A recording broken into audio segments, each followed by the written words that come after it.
kia ko ni wa ma United uba remote te ka wa marate bauritzika la bauritzika no ai ma hebat arto eriek. De la experiencia de un desastre humano que ha durado demasiado, ha de nacer una sociedad de la que toda la humanidad se sienta orgullosa. Nelson Mandela. Con enorme gratitud y responsabilidad estoy aquí hoy entre todos ustedes, intentando resumir los sentimientos y anhelos y aspiraciones de nuestros pueblos. Esos pueblos del México profundo que describe con gran brillantez el antropólogo e intelectual Bonfil Batalla. Esos pueblos a quienes no hace mucho tiempo estábamos fuera de la Constitución. Esos pueblos que padecen todavía hambre de justicia y sed de oportunidades. Voy a empezar haciendo un ejercicio efímero de retrospección jurídica de las constituciones de nuestro país, con la idea de poder dar cuenta de la presencia de los derechos de nuestros pueblos en México. La Constitución de Cádiz de 1812, en su artículo 335, fracción décima, a la letra dice: las diputaciones de las provincias de ultramar velarán sobre la economía, orden y progreso de las misiones para la conversión de los indios infieles. La Constitución de Apatzingán de 1814, en su artículo quinto, lo único que señala es lo siguiente: por consiguiente, la soberanía reside originalmente en el pueblo. Cierro la cita. En este proyecto de ley constitucional de Morelos, el personaje insurgente, paradójicamente no se ocupó de los indígenas por los que enarboló banderas libertarias. La Constitución de 1824, vigente hasta 1835, podemos decir que es la primera Constitución del México independiente. En ella se encuentra un solo pronunciamiento a la existencia de nuestros pueblos originarios. Artículo 50, fracción 2, dice: arreglar el comercio con las naciones extranjeras y entre los diferentes estados de la Federación y tribus de los indios.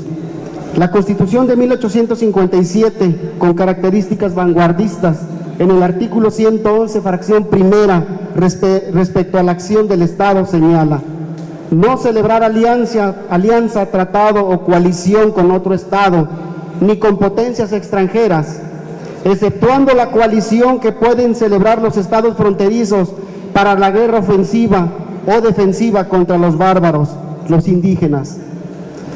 Con este breve ejercicio es palpable la invisibilidad del derecho constitucional de los pueblos originarios en la historia de nuestro México. Según Cuevas Galloso, depende de tres factores principales. El primero, la falta de interés. El segundo, el interés comercial sobre nuestros territorios y nuestros recursos. Y la tercera, la dificultad de concebir al indígena como individuo o como ciudadano. Esta lectura nos permite afirmar que la poca o nula presencia en la Constitución de los indígenas como sujetos de derecho permitía a los sucesores españoles, criollos y mestizos continuar con la actividad de dominación y explotación de nuestros pueblos. No fue hasta el año de 1992 cuando entonces México se reconoce por primera vez como un país pluricultural y diverso. La reforma al artículo 4 por fin hace visible una realidad mexicana ocultada, negada en la Constitución. Con frecuencia me pregunto, ¿por qué tanto tiempo transcurrido? ¿Qué hemos realizado mal en nuestro país para merecer esta situación? ¿Cuánto más debemos resistir en la marginación? En el caso de Nayarit, la realidad pluricultural del Estado se reconoce en la Ley de Derechos y Cultura de los Pueblos Indígenas, publicada en el año del 2004, sin duda una fecha importante que debemos de aplaudir. Desde entonces, con reformas y adiciones significativas que han permitido, por lo menos en el plano de la ley, imaginar a nuestros pueblos logrando sus aspiraciones de desarrollo social y cultural, aunque en el plano de nuestra realidad cotidiana todavía hay vacíos que truncan esos anhelos de contar con instituciones nayaritas más justas con sus pueblos originarios. A pesar de las circunstancias, podemos señalar que existen avances importantes, no solo respecto a la inclusión de los derechos indígenas en la Constitución de nuestro Estado, sino también en la inclusión de los pueblos originarios en los procesos para la formulación de los mismos. No son los suficientes, no son los mejores procesos tampoco, pero reconocemos esos significativos esfuerzos. En ese sentido, el Foro Estatal Retos y Perspectivas de los Pueblos Originarios de Nayarit, organizado por la Comisión de Asuntos Indígenas de la presente legislatura, buscó escuchar las voces de nuestros pueblos y escuchar sus necesidades más apremiantes de esa realidad cotidiana, con la finalidad de darle sentido al plan de desarrollo institucional que buscará trazar la ruta por donde transitará la esperanza y las aspiraciones de nuestros pueblos, y con ello se nos posibilite alcanzar mejores estadios de desarrollo social, político y cultural.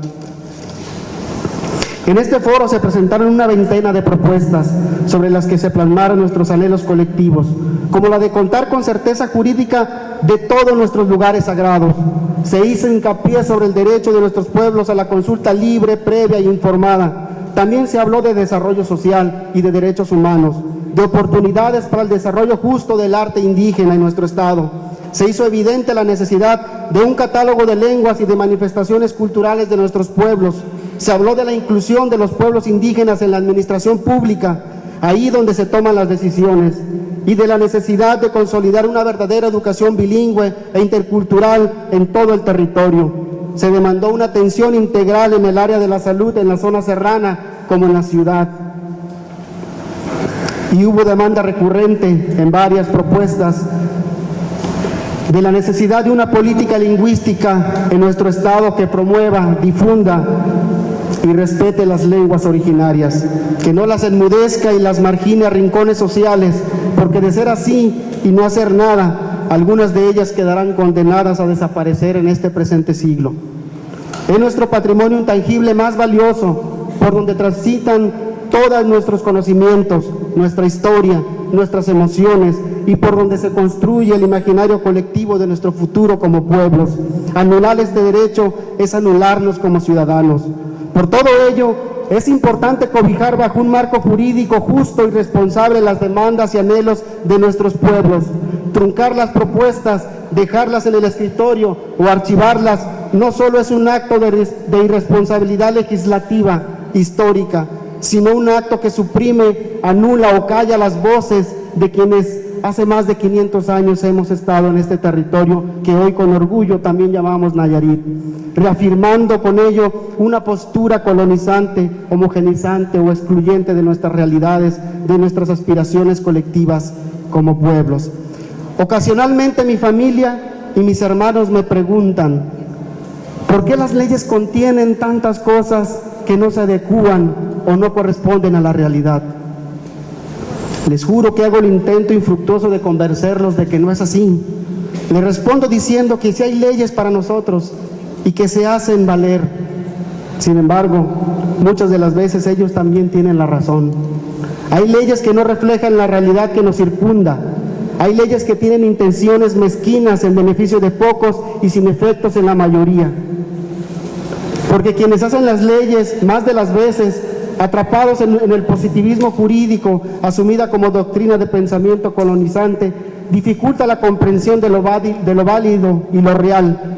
Le cierra los ojos a la verdadera realidad circundante más allá de la norma, esa que transcurre en las calles, en las ciudades, en nuestros pueblos, muchas veces anulando el derecho legítimo de las mayorías. Somos los pueblos indígenas quienes mostramos, a veces en el silencio o a veces en el anonimato, la verdadera concepción sustantiva y su función en lo cotidiano de lo que los no indígenas denominan derecho. Muestra de ello es la capacidad organizativa de resistencia y sobrevivencia colectiva que hemos tenido los pueblos desde los inicios de la colonización, casi siempre al margen de las instituciones, ocasionalmente junto con las instituciones y más de las veces a pesar de las instituciones. Los pueblos indígenas de Nayarit no somos pasivos. Tenemos actitud y dignidad, estamos hechos de orgullo, esa que nos mantiene de pie luchando cada día en una sociedad que nos impone sutilmente una forma de vida diferente, que nos trata como extranjeros en nuestra propia tierra, una sociedad que nos mantiene como fachada ante el mundo, pero que nos convierte en el patio trasero de su propia casa. Quisiera terminar refiriéndome a una concepción contemporánea que trastoca casi todos los ámbitos de nuestra sociedad, los derechos humanos. La situación de privación generalizada en la que se encuentran actualmente nuestros pueblos deviene de ese masivo acto violatorio de los derechos humanos que representó la invasión europea. Desde entonces a la fecha, nuestros pueblos aún no se reponen de aquel traumatismo inicial, ni de la reiterada violación que caracterizó a la época colonial. Tampoco logramos superar y comprender la vida institucional de nuestro Estado y país, que se ha reestructurado sin considerar la presencia viva y diversa de nuestros pueblos. Como bien lo dice Rodolfo Stavenhagen, la negación del otro es la primera y más fundamental violación de los derechos humanos. Deseamos, los pueblos, el derecho fundamental a la aceptación. Es por ello que los pueblos originarios de Nayarit hoy más que nunca resistimos por mantener viva nuestra cultura y al mismo tiempo luchamos por el reconocimiento constitucional y los derechos individuales y colectivos que ello implica, para lo cual nos estamos organizando cada vez mejor.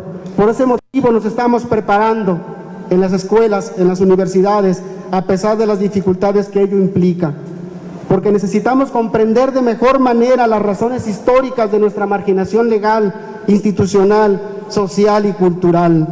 No buscamos que se nos compense, no deseamos que se nos asista, tampoco queremos una política paternalista. Buscamos ser parte de una sociedad nayarita que nos tome en cuenta, que nos otorgue el derecho como ciudadanos dignos de esta tierra, que propicie las condiciones necesarias para aprovechar las bondades de esta nueva sociedad sin que ello implique la renuncia involuntaria de nuestro pasado. Deseamos se nos permita vivir dignamente lo que somos y lo que queremos ser junto con todos ustedes. Por lo anterior, como cada vez que se nos considera, nuevamente estamos aquí en estos espacios intentando compartir nuestras reflexiones y inquietudes que permitan despertar sensibilidad de nuestras instituciones en quienes las hacen y en los ciudadanos nayaritas. Estamos convencidos que pronto nuestro Estado hará valer el derecho significativo de su Constitución. No me gusta imaginar un Nayarit sin nosotros, los pueblos, sin nuestras culturas. Me duele tan solo de pensarlo. Más bien, imagino un Nayarit donde todos sus pueblos y ciudadanos puedan tomar una rebanada de ese pastel de justicia cocinada por todos nosotros. Imaginamos los pueblos un día donde nuestros pueblos puedan libremente usar su lengua materna en cualquier espacio público de nuestra sociedad, como para venir a dar un discurso ante ustedes o conocer las leyes creadas por este Congreso en mi propia lengua materna. Pasa por nuestra mente el anhelo de una sociedad basada en la convivencia intercultural, donde los conocimientos, valores y tradiciones de nuestros pueblos sean igualmente compartidos en todos los espacios educativos. Es decir, que igual sea aprender un saber científico en la escuela, como igual de válido sea aprender un saber cultural de nuestros pueblos en las universidades. Imagino también instituciones incluyentes de la diversidad cultural, es decir, que las instituciones pasen de una condición monolingüe y monocultural a ser reflejo de la multiculturalidad de nuestra sociedad nayarita. Imaginamos a nuestros pueblos con las mismas oportunidades que el resto de la población, donde cualquier hermano indígena pueda aspirar a ocupar un cargo público o privado, según sus capacidades y la que mejor le convenga. Imagino un Nayarit donde nuestros hijos no sientan vergüenza de su propia cultura, ese sentimiento turbio que provoca la renuncia de nosotros mismos, muchas de las veces alimentada y promovida por la discriminación, la injusticia, la desigualdad, la burla y los prejuicios que todavía existen en nuestra sociedad. Imaginamos un Nayarit donde las personas no sean juzgadas por su condición étnica, por su color de piel, por su forma de hablar o por su forma de vestir, sino por sus cualidades y por su carácter. Ese Nayarit es posible. Nosotros como pueblos indígenas estamos dispuestos a contribuir para ello. Denos la oportunidad, porque estamos convencidos que necesitamos tener un Estado del que todos podamos sentirnos orgullosos, y entonces estaremos realmente gloriosos de esta tierra, donde seguro nuestros antepasados habitarán por siempre junto con nosotros. Hasta entonces estaremos verdaderamente orgullosos de eso que se dice, de eso que hoy se escribe en estos momentos. Por acá, Nepotayu, Pampariyuchi. Muchas gracias.